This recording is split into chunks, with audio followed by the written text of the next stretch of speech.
Hey guys, welcome back to my channel, and in this video we are doing very fast checkmates with one random game and finally the puzzle of the day. So stay tuned in. Please like this video, subscribe to my channel and share this video, and please hit the bell icon for all my instant notifications. Now going down here, we're going to start with a checkmate in 4 moves. And you're going to be shocked by this. 4 moves checkmate. How come? Pawn e4, pawn f5, and if you see my old video, this is the punishment for opening with your f-pawn because you're not allowed to take this pawn. Sad times. Because queen h5 goes for check. Their only legal move is to block with the pawn g6, but we go bishop e2, and they're so happy to take the queen. They're like, oh, so you're giving up a queen? And then we're like, okay, yes. So then they take it, but because it's bishop, we take the pawn. And this is threatening this. What a mate. Just look at that. How can they block? The knight can only go here or here. The rook can't even go. This rook can't even go anywhere. And the bishop can only go here and here. So, and there's nothing blocking these 2 squares. And so that becomes a good mate. Now, we're going into another checkmate in 4 moves. Pawn e4, pawn e5, bishop e4, attacking this weak pawn. So then here we go, knight c6, a normal development move. We go queen f3, let's say they go bishop c5, then simply they would. And then we go queen. Now, where can you think the queen can go to mate? And yes, you got it, it's f7. So queen will capture an f7 and it's a mate. As the knight can only move here and here, and plus, that's weird, the rook cannot move anywhere. The pawns, they won't be able to block. King cannot take the queen because of this sneaky bishop guarding the queen. And he will still be in check, sorry for that. And wow. Now checkmate in 2 moves. This is known as the fool's mate. So this starts g4, e5. Well, they go with the f4 pawn, and then we just go queen h4, and that's mate. That's known as the fool's mate, as only a fool would do that, because they just open the f and g pawns. And then you see, it's not like I can take here, because I'm a good boy. Okay, well, whatever. If you're a boy or girl, you won't be able to do that because it's a mate. Your king is in danger and cannot move anywhere. Scary. Oh, and now let's go into our random game, which was loads of moves. e4, e6, queen g4, attacking this pawn. So then they go f5, just kicking off the queen. We go queen h5 check, gonna be pointless. Let's just go queen f4.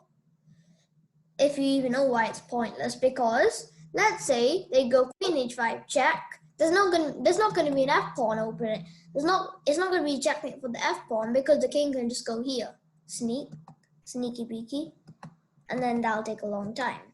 So let's go from queen f4, then pawn but queen h5 still a check. But I'm guessing pawn g6 would be the best. Well, still, the king is blocked from castling if they move there.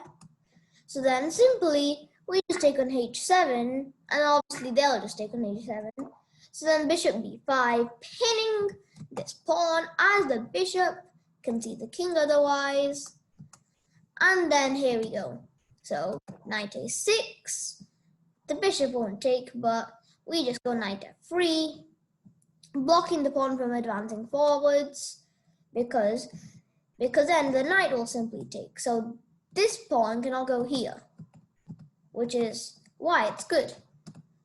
And I'm only drawing these arrows, so then it's kind of easy for you to tell me what to talk about.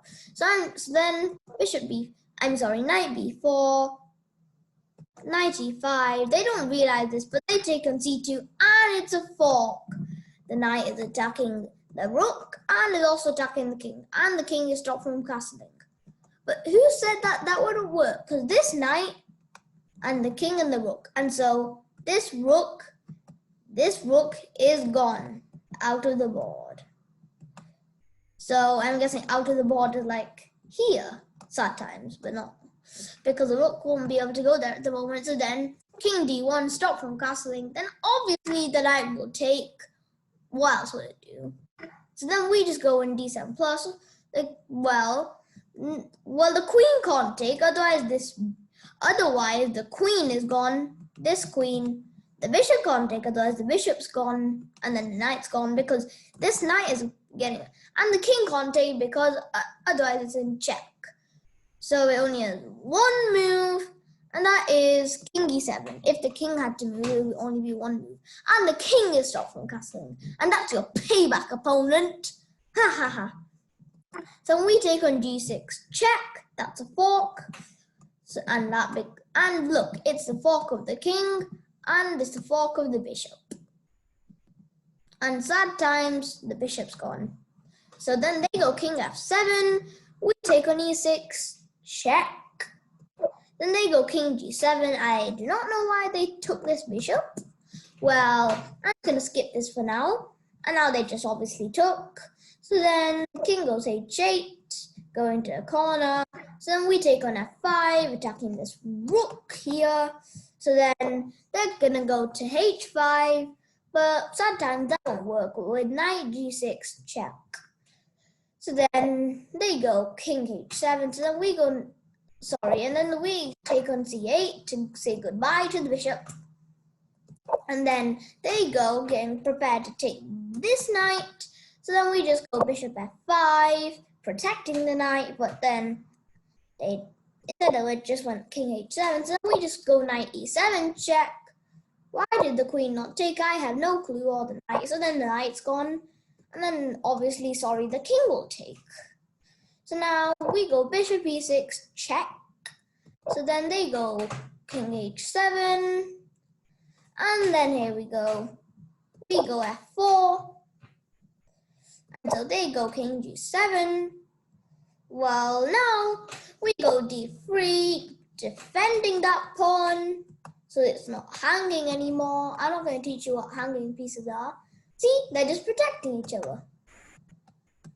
Sorry, let me just erase all of this. Now let's go back to work. King h6, blah, blah, blah. Let's just skip, because this is quite a long game.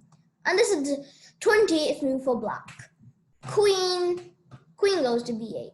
Wow, what a surprise. Well, in total, this game is 79 moves, and I'm not doing it for that long.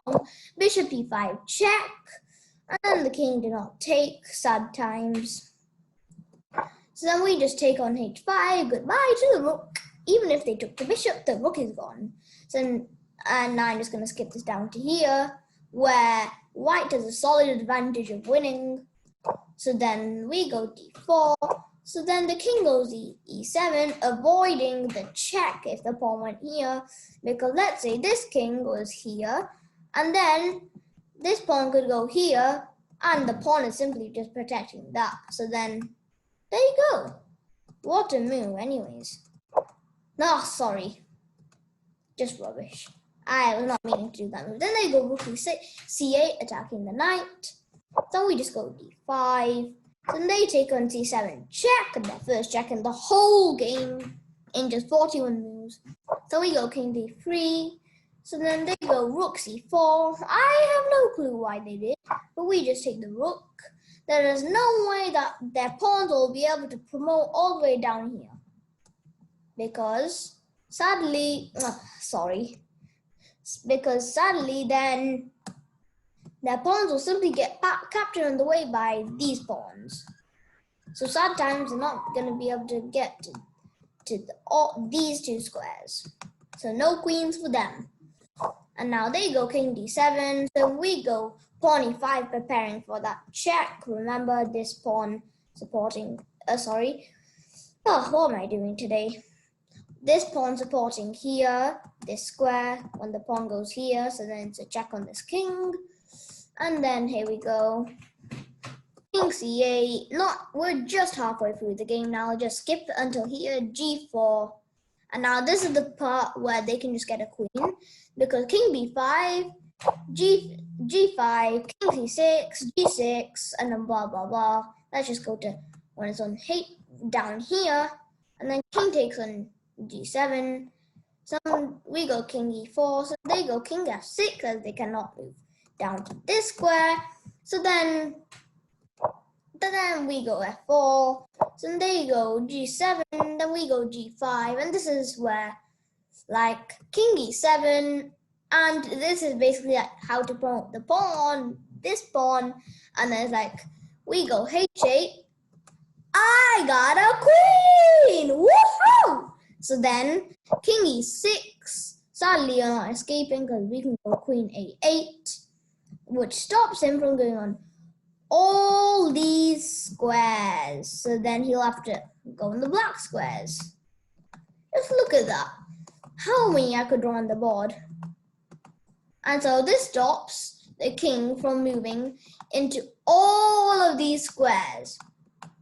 And this is the pattern when you just go into a night shadow.